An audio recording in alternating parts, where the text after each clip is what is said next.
के इतिहास में झांके तो ऐसे कई मौके रहे हैं जब उत्तरी गोलार्ध के अधिकांश हिस्से बर्फ की चादरों से ढक गए थे, जो आइस एज के नाम से जाना जाता है। हम आज ऐसे ही एक आइस एज में रह रहे हैं जो 20 लाख वर्ष पहले शुरू हुआ था। रोईदार स्तनपायी और कस्तूरी गायों ने अपने शरीर के रोमों की सहायता से शीतल जलवायु के साथ तालमेल बैठा लिया था। पुष्टकुंबल आकार की पूर्णिमा ग्लाइकोडोन जैसे विशाल आर्madillo भी उन दिनों मौजूद थे।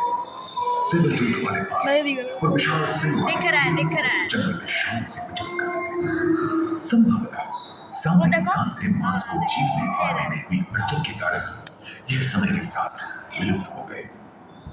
वहीं दानव आकार के हिरण हिंसक जानवरों से बचने के लिए तेजी से नहीं भाग सकते थे। फलस्वरूप वे ओझल होने गए। इस समय से ही आधुनिक मानव का क्रमिक विकास शुरू हुआ और विशालकाय स्तनपायी प्राणी धीरे धीरे विलुप्त होने लगी।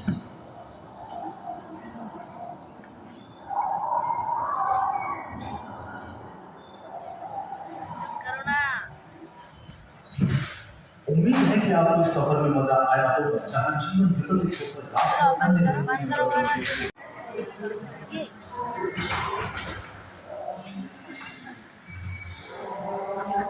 एकांत महादेश में जीव जंतुओं का विकास स्वतंत्र रूप से शुरू हुआ।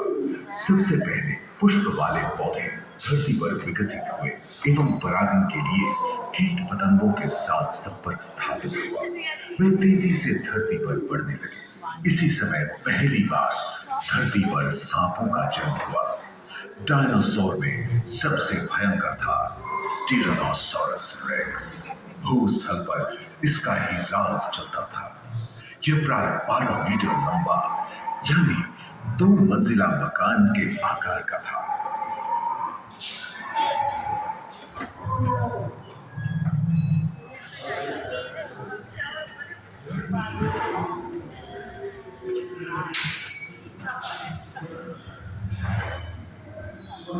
इनके हमले से बचने के लिए शाकाहारी डायनासोरस अपनी पूंछ के उत्कर्ष का इस्तेमाल करते थे। सभी डायनासोर प्राय 6.5 करोड़ वर्ष पहले विलुप्त हो चुके थे। आखिर क्यों? एक अनुमान के अनुसार एक बहुत बड़ी भूमिका पृथ्वी से जा रहा है, जिसके फलस्वरूप उत्पन्न धूल के विशाल मेघ ने हजारों वर्षों तक सूरज की किरणों को धरती पर पहुंचने से रोक दिया। विशाल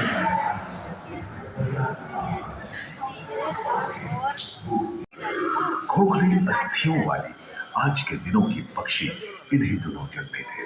डायाट्राया जैसे बड़े एवं उड़ने में अक्षम पक्षी उन जगहों से रहते थे जहां मांसाहारी बड़े स्तनपायी प्राणी नहीं मिलते थे। एक एवं बंदरों का जन्म लगभग 1 करोड़ वर्ष पहले हुआ था। इस समय ही आदि मनुष्यों का भी आविर्भाव हुआ। जलवायु में शीतलता आने लगी एवं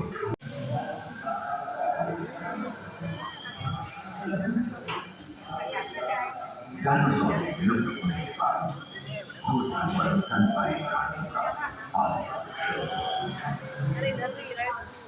पर्याप्त मात्रा में आहार उपलब्ध होने के कारण छोटे छोटे स्तनपायी प्राणी बड़े आकार से बदलते हैं। इसी समय बड़े बड़े शाकाहारी एवं मांसाहारी स्तनपायी प्राणी धरती पर बदल विश्व के कई हिस्से जंगल से हरे भरे हो गए।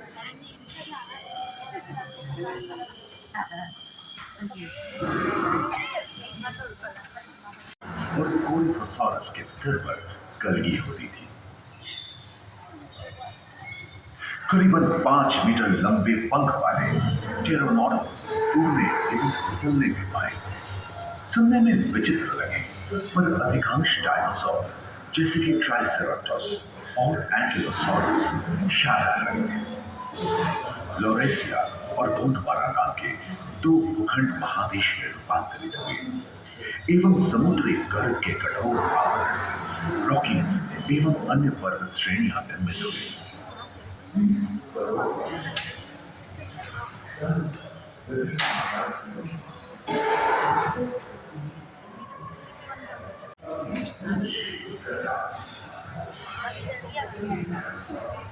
फ्रेंच देश खंडित होने के कारण भारत एशिया की ओर खिसकने लगा था। महादेशी प्लेटों में हलचल होने से ज्वालामुखी के रूप में लावा निकलने लगी। इसके फलस्वरूप आए भूकंप से विभिन्न भौगोलिक आकार एवं आकृतियां निर्मित हुई। स्पाइनोसॉरस की पीठ पर नौका के पाल की तरह एक अंग हुआ करता था, जिससे वो अपने शरीर के दाब को नियंत्रित करता था। वेलोसिराप्टर, कैलिमाइनस एवं ओविराप्टर जैसे छोटे डायनासोर तो ओलंपिक के तेज धावकों की तरह दौड़ सकते थे। 75 टन था, सिर्फ आकाश और सागर में भी छा गए थे। लियोसाurus समुद्र में रहते थे। सबसे प्राचीन उड़न सरीसृप यूडीमोर्फोडॉन हवा में उड़ते थे। इसी दिन प्रथम पक्षी आर्कियोप्टेरॉप्स का उदय हुआ।